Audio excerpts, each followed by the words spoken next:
এখন বাজে রাইট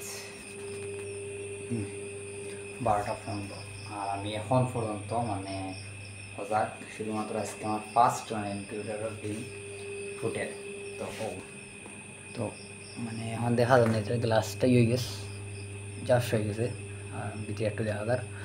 আর আমি এখন সজাগ, মানে কারেন্টে এত বেশি প্রবলেম করে, কারেন্ট যায় আমি জেনারেটার চালাই।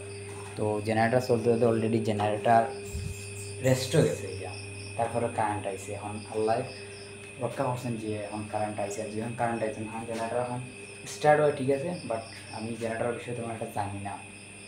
তারপরেও মানে এখন স্টার্ট হয় বাট কারেন্ট দেয় না। এখন একটু ইউটিউবে কাটাকাটি করে দেখলাম যে এখন জেনারেটার রেস্ট হয়ে গেছে, আর আমি এখন এত রাইট ফোর দিলাম যে কারেন্ট গেলে গিয়ে জেনারেটার স্টার্ট দিই, আর কারেন্ট আইলে আবার কারেন্ট করে রাখি। তো আসলে যারা যারা হয় না আর কি, সপ্তাহ খামার দিতে এলে আসলে সময় দিতে হবে, ঘুম টুম ইয়ে করে, হয়তো সারাদিন কোনো সময় রেস্ট পাবো, বাট আজকে একটু বেশি কষ্ট হয়ে যায়। সারাদিন থাকি এরকম প্রবলেম হয় কারেন্টে।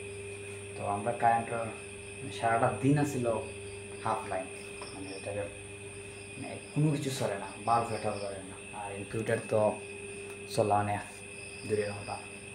তো আলহামদুলিল্লাহ তারপরে অবশেষে অনেকটা বাচ্চা বার হয়েছেন, মানে ফুটা শুরু হয়েছেন। এখন আশা করলাম সকালকর ভিতরে ফুটে যাইবা। আর এখন অনেক রাইট হয়েছে, দেখি একটু ঘুমানি যায়নি, বুঝিয়া না ঘুমানি যাইব আরে, কারণ একটু কারেন্টটা বাড়া দিতে গিয়ে হারে।